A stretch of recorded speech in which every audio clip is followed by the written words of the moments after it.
Welcome back, everyone. Joe Johnsante, Mike Jorgensen, Chip Kelly here on Oregon Football with Chip Kelly, the head coach, going through this incredible win on the road at Knoxville. Coach, let's get right to the highlights here in the third quarter. Boy, you guys come out moving the football, even though you didn't score on this first possession. This was kind of a sign of things to come. You're going to run the football here. Yeah, we started off deep in our own territory, but you know, we felt like we made a couple adjustments at halftime and really wanted to force the tempo here at halftime in the second half. And our guys picked up right where they left off after that last drive and established some field position for us. Hey, Coach, your players felt that Tennessee was starting to wear down. You said that at halftime. They were mentioning it to you. Yeah, their players were mentioning it to our players that they thought our pace was too quick. So, you know, we really wanted to see if we could capitalize on that. And Darren did a nice job managing it again, handing it off when he should have handed it off, getting the ball to the receivers quickly and getting it out of his hands. One thing people don't really know about LaMichael James is how strong he is at the core. People just think he's fast, but he's got all kinds of weight records that he's set in the weight room. He does a great job there, too. Yeah, he's a strong physical football player and actually does most of his damage running up inside the tackles.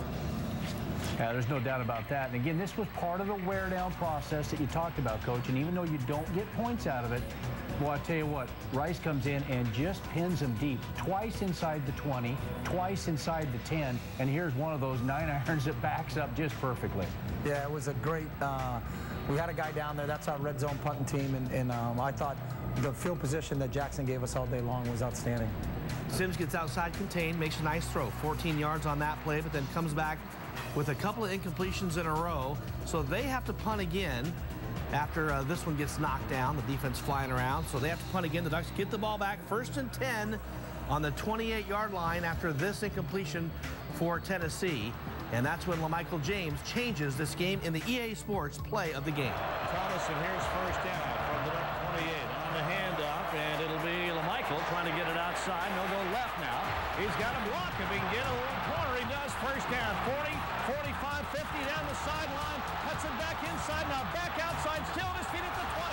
They go to the 10. He is going to dive into the end zone.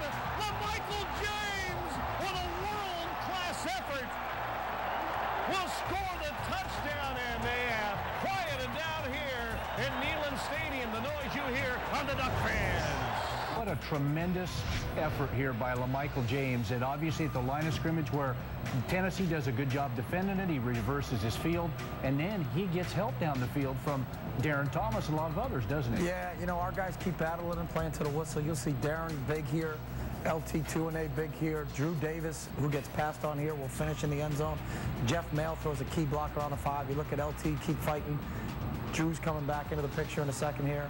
Jeff throws a great block right here. There's Drew Davis showing back up in the picture. Great effort by not only LaMichael, but everybody, starting up front and then downfield with all the blocks. And then I just hope Darren doesn't hurt his hand punching him in the helmet right there.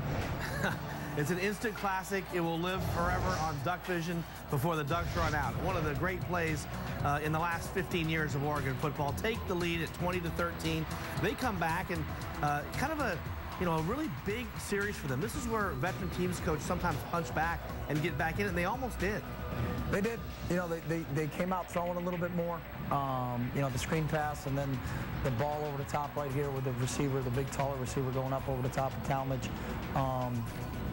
But again, our players answered, you know, and against a team like this, they're going to make some plays, but, you know, you got to have an answer, and I think that's what our defense does, and you see in everybody running the ball. This is a huge play for us right here. From the shotgun, trips to the right,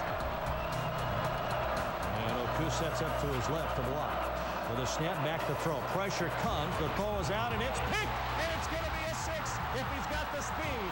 At the 40, 30, can he outrun Sims? Cuts inside of him, and we'll go to the 5. Touchdown, Oregon on the pick 6. And you could see it when the ball left. Well, Coach, what maybe gets lost throughout the third and fourth quarter are the plays that Bo Lacumbo makes. Coming in, pressuring this floating pass, of which obviously Cliff Harris breaks on perfectly. But Bo Lacumbo made 3 or 4 plays where he gets no credit at all, and yet he was credited with a lot of things in those plays. Quarterback pressure, and you actually see Bo down the end of the field here. He's the one that throws it, almost tries to throw a block, gets in the quarterback's way, but young player for us, generating a lot of pressure on the quarterback, a great special teams player for us, and really the reason we had that play We were in bracket coverage, and Cliff broke the way he should have broke, but really Bo forced him to throw it off his back leg, and that was the key to that play. 76 yards on that play by Cliff Harris. His third touchdown of the year. He's second on your team in touchdowns behind Kenyon Barner, who has 6 now.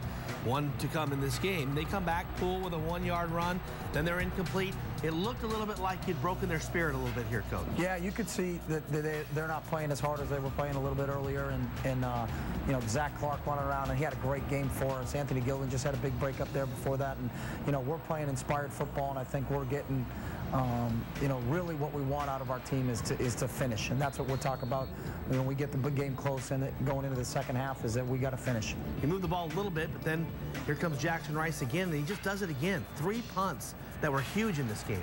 Yeah, and Jeff Mail's our red zone gunner, and that's why he's in there to field those punts like that, and did a real nice job. And whenever you can pin a team and start them to this deep in field position, it's going to help you. Well, a few times in this game, you got them deep. They were able to maybe get out of it a little bit, even though the defense didn't give up any points. And on this drive, Coach, you do exactly what Jackson Rice puts you in a position to do, and that is the defense keeps them pinned, makes a lot of nice plays here. Obviously, Cliff Harris in position again, just playing center field out there. Yeah, Cliff did a great job one-on-one coverage there, and they tried to pick on him a little bit. They had beaten Talmadge twice, but then, you know, Cliff rose to the occasion, made a hell of a play right there. 27-13, Coach, wondering about on the sideline, because you could feel the game start to change.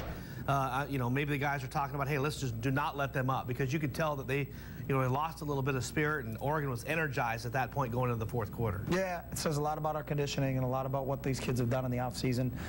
We felt like we got stronger as the game went along, and it's part of our preparation going into it, and we knew going into the fourth quarter we got a little bit of a lead, but we got to finish this team off. 27-13 is the score. We'll move to the fourth quarter when we return right here on Oregon Football with Chip Kelly. That and more coming up.